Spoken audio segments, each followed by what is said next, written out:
Mumbai university से BA, दुनिया की टॉप यूनिवर्सिटीज में से एक कोलंबिया यूनिवर्सिटी से MA PhD, London school of economics LAC से बीएससी एमएससी और ग्रेज इन से barrister in law.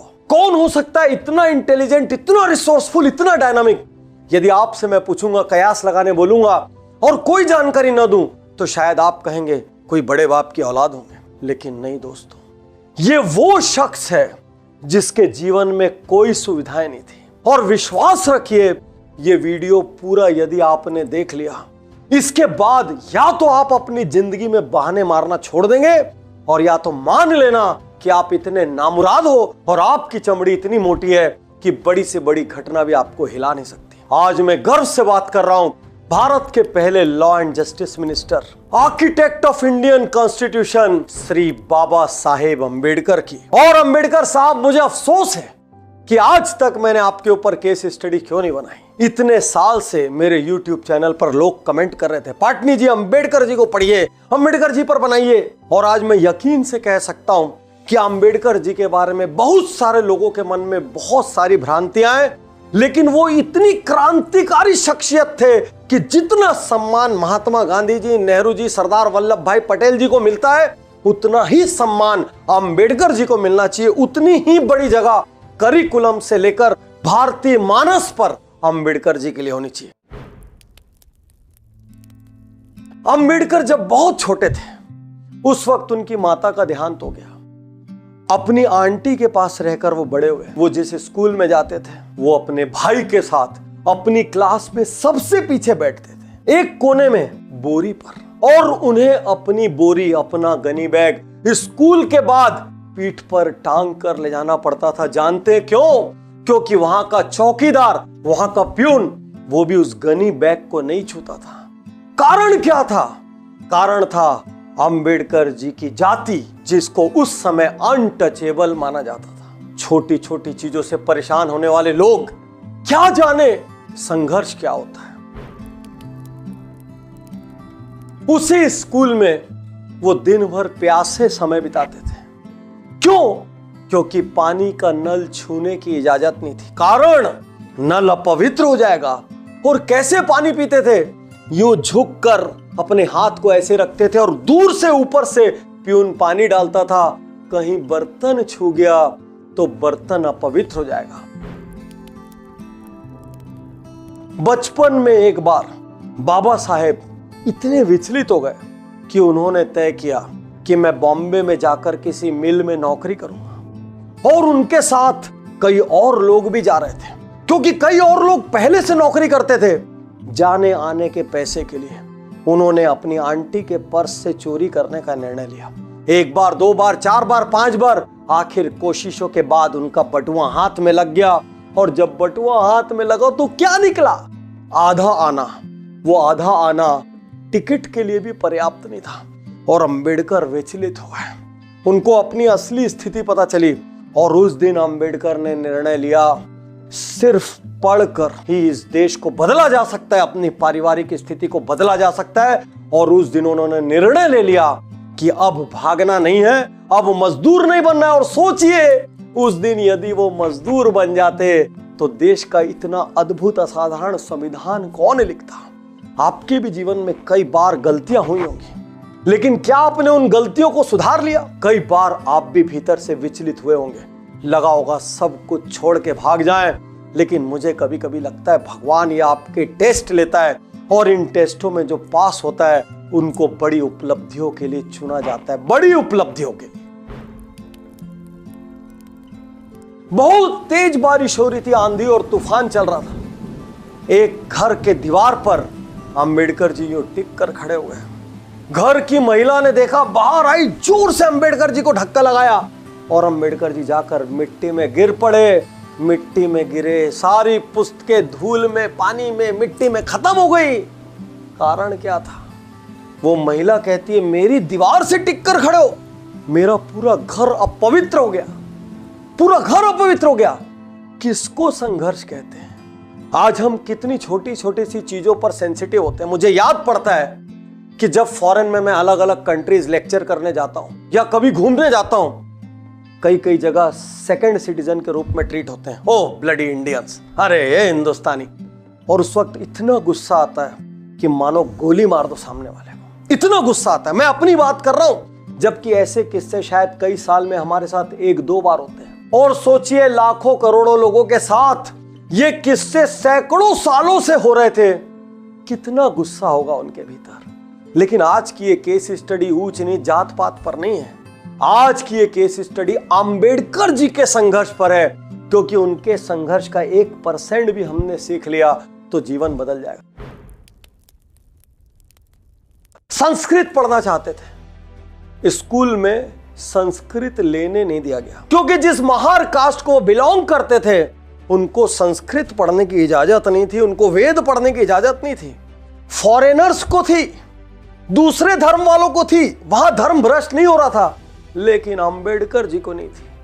Ambedkar ji ने क्या किया, एक दिन उसी संस्कृत के महारथी बने, उन्हीं वेदों के ज्ञाता बने। दोस्तों, पूरा बचपन ऐसा बिताने के बाद इंसान को खत्म हो जाना चाहिए। हम कितनी छोटी छोटी चीज से ट्रबल होते हैं, हमारे माँ बाप हमारा साथ नहीं देते, हमारा गांव छोटा है, मौका नहीं मिला, मम्मी पापा इंटरफेयर करते हैं। कई लोग तो मुझे मोबाइल छोटा मिला, मुझे मोबाइल बड़ा मिला, मेरे पास ये मॉडल का लैपटॉप है, मेरे पास ये मॉडल की टू व्हीलर है। इतनी छोटी छोटी चीज में रोते हैं। अरे संघर्ष शब्द तो जानते भी नहीं हो क्या होता है। इतनी तकलीफों के बाद अच्छे अच्छे आदमी की हिम्मत टूट जाती और बड़े से बड़ा टैलेंट खत्म हो जाता। लेकिन भीमराव अंबेडकर जी अपनी कास्ट से कॉलेज एजुकेशन हासिल करने वाले इंडिया के पहले व्यक्ति बने, पहले। और दोस्तों 1913 में कितनी उम्र थी, महज 22 साल। कितनी स्कॉलरशिप मिली, सिर्फ 11.5 पाउंड। किससे मिली, बड़ौदा स्टेट असेंबली से, बड़ौदा के महाराजा से। और वो फॉरेन गए, अपनी डिग्री लेकर टॉप करके लौटे।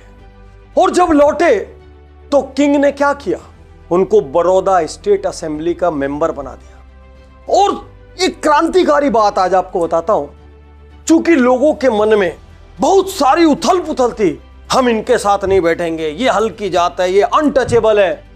उन्होंने क्या नियम लगाया, उन्होंने नियम लगाया, जो लोग भी शेड्यूल्ड कम्युनिटीज के साथ बैठने को तैयार होंगे वही लोग चुनाव लड़ पाएंगे। धन्य ऐसे राजा, सलाम करता हूं ऐसे राजा को, जो उस वक्त भी इतनी प्रोग्रेसिव सोच रखते थे। तो क्या इतनी सारी डिग्री लेने से जिंदगी आसान हो गई? कायदे से तो हो जानी चाहिए। दोस्तों, इतनी सारी डिग्रियां होने के बावजूद इतने विद्वान शख्स को एक पारसी सराय में जात बदल कर रहना पड़ा। कारण, एक भी होटल ने, एक भी सराय ने, एक भी लॉज ने रुकने की जगह नहीं दी, कोई अपने घर में ठहराने को तैयार नहीं था। बहुत मुश्किल से एक कमरा मिला, और कमरा भी कितना खूबसूरत, टूटी बेंच, टूटी कुर्सियां, चारों ओर जाले, कीड़े फटे गद्दे, यहां तक कि लाइट भी नहीं थी। अरे वो तो छोड़ो, तेल वाला लैंप भी नहीं था। लेकिन उस वक्त उनको लगा वही जन्नत है, और उन्होंने क्या कहा, at that time I prized my shelter more than my life. क्या जानते आप संघर्ष को? आज एक छोटा सा डॉक्टर, इंजीनियर, वकील घर में बन जाए, जरा सा IIM, IIT कुछ हो जाए, 7वें आसमान पे रहते हैं। लेकिन दुनिया जहान की इतनी सारी डिग्रीज लेने वाले आदमी को उस सराय से निकाल कर फेंक दिया गया, क्योंकि लोगों को पता चला ये पारसी नहीं है। लोगों ने क्या किया, लाठी डंडे लेकर जमा हो गए, बेहिसाब गालियां देने लगे। How dare you kept a Parsi name scoundrel. जितनी गाली दे सकी उतनी दी, और शाम तक की वार्निंग मिली, शाम तक बाहर चले जाना। और शाम के बाद क्या हुआ, उस मौसम में उनको बाहर निकल के पास में कमाठी बाग में जाकर रहना पड़ा। क्या जानते आप संघर्ष को? और क्या कहते हैं अंबेडकर, मैं 5 साल जब अमेरिका में रहा, यूरोप में रहा, मैं भूल गया अनटचेबल क्या होता है, अछूत क्या होते हैं, मैं सब भूल गया, ऊंच नीच भूल गया। लेकिन जब मैं हिंदुस्तान आया, हर दिन हर पल मुझे ये याद दिलाया गया, मेरी डिग्रियां रद्दी थी, मेरा ज्ञान रद्दी था, सबसे बड़ी चीज कोई थी तो मैं किस जात को बिलोंग करता हूं। और दोस्तों, संघर्ष तो मानो उनकी परछाई थी, साथ चलती थी। यंग एज में शादी हुई थी, बच्चे थे, अपना पेट भर नहीं देखना था, सबकी जरूरतें पूरी करनी थी। रोज सोचते क्या करूं, कहां से व्यवस्था करूं, क्या क्या नहीं किया उन्होंने। ट्यूटर बने, अकाउंटेंट बने, खुद का एक इन्वेस्टमेंट बिजनेस शुरू किया। लेकिन जैसे ही क्लाइंट को यह पता चला वो अनटचेबल है, वो बिजनेस बंद हो गया। फाइनली 1918 में बाबा साहब को लगा अब जिंदगी बेहतर हो जाएगी। कारण मुंबई में फेमस सिडनेम कॉलेज में उनको प्रोफेसर का जॉब मिल गया। लेकिन वहां क्या हुआ, पढ़े लिखे अनपढ़ गंवार। आज ये शब्द कहते हुए मुझे कोई अफसोस नहीं है कि डिग्रियां महज कागज है, वो विजडम और मैच्योरिटी नहीं लाती। वहां के पढ़े लिखे अनपढ़ गंवार कुछ प्रोफेसर्स ने उनके साथ पानी का जग शेयर करने को मना कर दिया, कॉमन वाटर सोर्स शेयर करने को मना कर दिया। और दोस्तों यहां अंबेडकर के भीतर लावा फट पड़ा और फाइनली उन्होंने लीगल प्रोफेशन अपनाया। दोस्तों जो महत्व महात्मा गांधी के जीवन में दांडी यात्रा का है, वही महत्व बाबा साहेब के जीवन में महाड़ सत्याग्रह का है। आइए घटना को जरा गहराई से समझते हैं। 1923 में बॉम्बे लेजिस्लेटिव काउंसिल ने एक प्रस्ताव पारित किया। प्रस्ताव क्या था कि कोई भी अनटचेबल या कोई भी व्यक्ति किसी भी पब्लिक फंडेड वाटर बॉडी से पानी पी सकता है, वो कोई कुआं हो, वो कोई नल हो, चाहे कोई भी व्यवस्था हो। 1924 में महाड़ म्यूनिसिपैलिटी ने इस प्रस्ताव को स्वीकार किया, लेकिन क्या सच्चाई में स्वीकार हुआ? नहीं, वो सिर्फ पेपर पे स्वीकार हुआ। और 28 मार्च को एक ऐसी घटना हुई जिससे बाबा साहेब दलितों के मसीहा बन गए। एक चावदार टैंक नाम का टैंक था और जो भी डिप्रेस्ड क्लास का व्यक्ति उस टैंक का पानी पीता उसके हाथ पैर तोड़ दिए जाते हैं। 2500 डिप्रेस्ड क्लास के लोगों को लेकर बाबा साहेब निकल पड़े इतिहास रचने। वहां पहुंचने के बाद उन्होंने वहां से पानी पिया, सोचा एक बड़ा काम हो गया। लेकिन जब यह बात अपर क्लास को पता चली, हाहाकार मच गया। 2 घंटे के भीतर पंडाल में सैकड़ों लोग थे, बेदम पीटा गया, हाथ पैर तोड़ दिए गए। और इसके बाद क्या किया गया? उस टैंक के शुद्धिकरण के लिए सामने बैठकर हवन किया गया। मानो पता नहीं उस टैंक को किसने हाथ लगा दिया। इतना डिस्गस्टिंग, इतना खराब इंसिडेंस था ये बाबा साहेब के लिए कि उस दिन उन्होंने इस पूरी व्यवस्था को बदलने का निर्णय ले लिया। एक क्षण के लिए मेरे साथ आंख बंद कीजिए और कल्पना कीजिए कि किसी जगह से महज आपने पानी पिया है, उस वजह से आपके और आपके परिवार के हाथ पैर तोड़ दिया जाए और आपको गांव से बाहर निकाल दिया जाए। यह हमारे देश में ही होता था, हमारे देश में। गांधी जी और अंबेडकर को लेकर लोगों के दिमाग में खूब सारी गलत धारणाएं। बहुत से लोग ये मानते दोनों एक दूसरे के विरोधी थे और दोनों की पटती नहीं थी। ऐसा नहीं था। दोनों स्वतंत्र विचारों वाले शख्सियत थे और जहां विचार मेल नहीं खाते थे वहां जम के टकराते थे, और जहां विचार सही मेल खाते थे वहां गले मिलते थे। दोनों का एक एक किस्सा बताऊंगा। 1932 की बात है। ब्रिटिश सरकार ने डिप्रेस्ड क्लासेस के लिए सेपरेट इलेक्टोरेट बनाने का निर्णय लिया। बहुत ध्यान से सुनना, लैंडमार्क इंसिडेंस है। उसके बाद क्या हुआ? अंबेडकर खुश, सालों की मुराद पूरी हो रही थी। लेकिन दूसरी ओर गांधी जी अड़ गए। गांधी जी को लगा कि इससे हिंदूज का विभाजन हो जाएगा। गांधी जी ने येरवड़ा सेंट्रल जेल से आमरण अनशन शुरू कर दिया। अंबेडकर के ऊपर दबाव बढ़ने लगा। जैसे जैसे दिन बढ़ते वैसे वैसे दबाव बढ़ता। बहुत दबाव के बाद एक दिन अंबेडकर जी गांधी जी से मिलने पहुंचे। जब दोनों की बात शुरू हुई तो क्या कहते हैं बाबा साहेब? वो कहते हैं कांग्रेस का सदस्य बनने के लिए खादी पहनना जरूरी नहीं होना चाहिए, इसकी जगह यह जरूरी होना चाहिए कि छुआछूत न मानने वाला इंसान ही सदस्य बन सकता है। बाबा साहेब गांधी जी से वो विवादास्पद डायलॉग कहते हैं जिसको लोग गलत गलत तरीके से इंटरप्रेट करते हैं। वो कहते हैं, गांधी जी मेरी कोई मातृभूमि नहीं। गांधी जी जवाब देते हैं, डॉक्टर अंबेडकर ये पूरा देश आपकी मातृभूमि है। वो कहते हैं, मैं इस देश को अपनी मातृभूमि कैसे बोलूं जहां पर हर दिन हर पल हमारे साथ कुत्ते बिल्लियों जैसा सलूक होता है। और दोस्तों अंबेडकर जी को झुकना पड़ा। क्यों?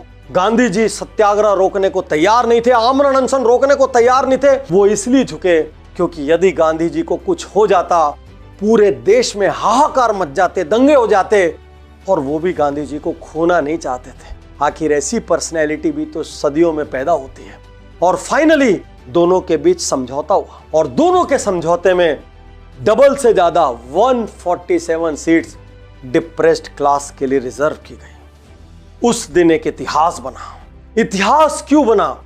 डिप्रेस्ड क्लास एक बड़ी पॉलिटिकल फोर्स के रूप में उभरी। एक और इतिहास बना। कांग्रेस और सारे देश को दलितों के बारे में सोचना, उनको अपलिफ्ट करने के बारे में सोचना शुरू करना पड़ा। और सबसे बड़ी बात क्या थी?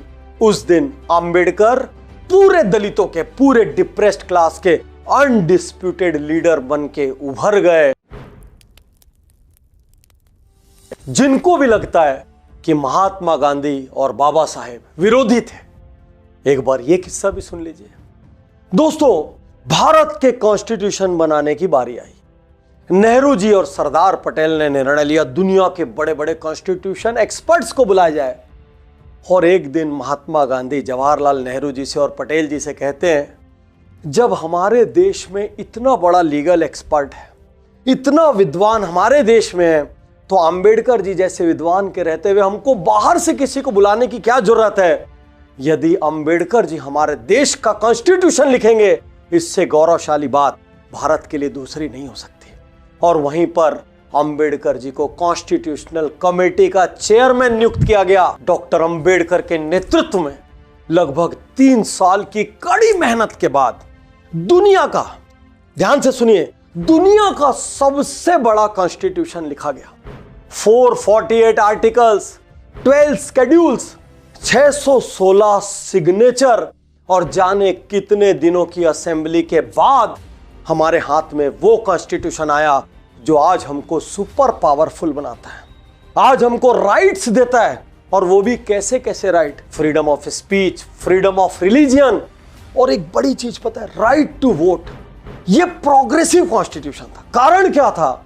दुनिया में उस वक्त बहुत सारे देश में महिलाओं को वोट देने की अनुमति नहीं थी। और भारत को देखकर दुनिया के बहुत सारे कॉन्स्टिट्यूशन ने चेंजेस किए। और इसीलिए बाबा साहेब भीमराव अंबेडकर को कहते हैं the father of Indian constitution. 1942 में वाइसराय की काउंसिल में बाबा साहेब को सदस्य बनाया गया।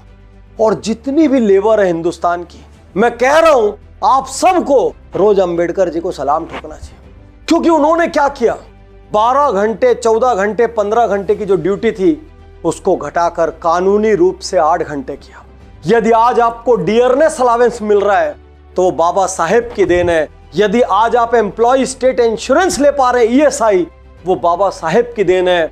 यदि आपको ट्रेनिंग या लर्निंग अलावेंस मिल रहा है तो वो बाबा साहेब की देन है।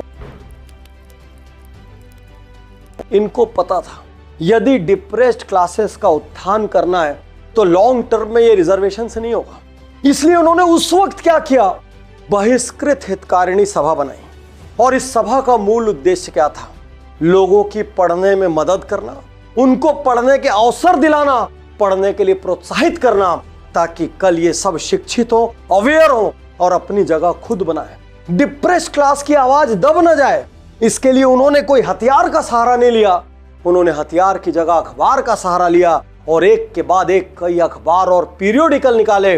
क्योंकि वो यहां पर वार करना चाहते थे और यहां पर वार करना चाहते थे, वो सोच को बदलना चाहते थे। क्या मैं डॉक्टर उज्जवल पाटनी रिजर्वेशन का पक्षधर हूं? यदि आप मुझे आज की डेट में पूछेंगे, मैं नहीं हूं। मैं ये चाहता हूं कोई भी कास्ट हो, कोई भी क्रीड हो, कोई भी रिलीजन हो, कोई भी भाषा हो, हर व्यक्ति को सरकार इतना पढ़ने का अधिकार दे, इतनी सुविधाएं दे, प्राइमरी में, मिडिल में, हाई में, कि कॉम्पिटिटिव एग्जाम्स में वो मेरिट के बदौलत जाएं और उसके बाद वो बड़े बड़े पदों तक पहुंचे, क्योंकि तब उनको अपने ऊपर भी गर्व होगा। लेकिन एक बड़ा सवाल यहां यह भी खड़ा होता है, क्या उस वक्त जरूरत थी? अब जब मैं ये केस स्टडी रिकॉर्ड कर रहा हूं और जब मैं घटनाओं को खुद पढ़ रहा हूं, उनको महसूस कर रहा हूं, उस पीड़ा को महसूस कर रहा हूं, मुझे लगता है हां, उस वक्त इसकी जरूरत थी। और आज आपसे भी कहना चाहता हूं, कल्पना करके देखिए, अपनी जाति से, अपने रंग से, अपनी भाषा से, अपनी बोली से बाहर आके कल्पना करके देखिए। क्योंकि बाबा साहेब कहते थे साउथ अफ्रीका में जो प्रॉब्लम निग्रोस के साथ थी वही प्रॉब्लम हिंदुस्तान में हमारे लोगों के साथ थी। दोस्तों, बाबा साहेब को जब यह लगा कि मेरी अपनी कास्ट में यह छुआछूत ऊंच नीच खत्म नहीं होगी, बहुत गहरे तक जमी हुई है, तो उन्होंने एक दिन निर्णय लिया कि मैं अपना रिलीजन चेंज करूंगा, धर्म चेंज करूंगा। जैसे ही पता चला हाहाकार मच गया। सबने समझाने की कोशिश की, पूरे देश के बड़े नेता टूट पड़े, पार्टियां टूट पड़ी, लेकिन बाबा साहब अटल रहे। दूसरे सारे धर्मों के लोग एक एक करके आने लगे और बाबा साहब से सब कहते हमारे यहां शामिल हो जाइए, हम आपके लिए ये करेंगे, हमारे यहां शामिल हो जाइए, हम आपको बराबरी का अधिकार देंगे। बाबा साहब कम नहीं थे, वो हर धर्म के ज्ञाता थे। वो ऐसे ऐसे सवाल पूछते कि सामने वाले छोटा सा मुंह लेकर चले जाते। लेकिन बाबा साहब के मन में कुछ और था। बचपन से वो गौतम बुद्ध से प्रभावित थे, सारे लिटरेचर्स पढ़ते थे। उनको ये यकीन था कि ये सबसे ज्यादा रीजनेबल रिलीजन है, जिसमें सबसे ज्यादा इक्वेलिटी और पीस है। और आखिर एक दिन उन्होंने बौद्ध धर्म अपनाने का निर्णय ले लिया। 14 अक्टूबर 1956 लाखों लोग पैदल, साइकिलों से, बैलगाड़ियों से, गाड़ियों से चलने लगे नागपुर की ओर और इतिहास रचा जा रहा था। लगभग 5 लाख लोगों ने बाबा साहब के नेतृत्व में एक साथ बौद्ध धर्म की दीक्षा ली। सारा संसार इस घटना का साक्षी बना, दिल थाम कर देखता रहा। उसके 6 हफ्तों बाद इस महान क्रांतिकारी की, इस महान विचारक की मृत्यु हो गई, निधन हो गया। लेकिन ऐसे लोग मरते कहां हैं? ऐसे लोग तो अमर हो जाते हैं। इनको कौन खत्म कर सकता है? इनकी सोच को कौन खत्म कर सकता है? और इसीलिए एक और थिंकर, वो भी अपनी जगह क्रांतिकारी थे, ओशो, वो क्या कहते हैं बाबा साहब के बारे में? 5000 सालों में, ध्यान से सुनना, 5000 सालों में बाबा साहब जितना इंटेलिजेंट व्यक्ति हिंदुस्तान में पैदा नहीं हुआ। ये ओशो की राय थी। दोस्तों, बाबा साहब की एक केस स्टडी देखने के बाद निश्चित रूप से मुझे यकीन है आपको अपने संघर्ष बौने लगने लगे होंगे। आपको लगा होगा कि मेरे जीवन में तो कोई तकलीफ ही नहीं है, और यदि इस केस स्टडी ने भी आपको प्रभावित नहीं किया तो प्लीज आपको कोई कुछ नहीं कर सकता। और आज मैं सारे दोस्तों से कहना चाहता हूं, 1% भी जात पात, ऊंच नीच, रंग, भाषा, बोली यहां पर है ना, आग लगा दीजिए, निकाल कर फेंक दीजिए, और सिर्फ एक शब्द रहना चाहिए, एक शब्द, भारतीय, भारतीय और भारतीय।